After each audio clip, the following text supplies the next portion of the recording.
Hello everyone, and welcome to Tao Insights. In today's lesson, we're diving into the basics of Qi Men Dun Jia. This is our fourth class in the foundational series, and we'll be focusing on two core elements, heavenly stems and earthly branches. Let's start by introducing these two concepts. The heavenly stems are Jia, Yi, Bing, Ding, Wu, Ji, Geng, Shen, Ren, Gui. The earthly branches are Zi, Chou, Yin, Mao, Chen, Si, Wu, Wei, Shen, Yu, Shu, Hai.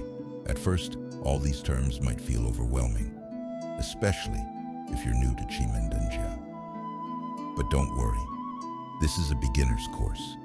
So for now, all you need to do is familiarize yourself with these names and understand where they appear in the system.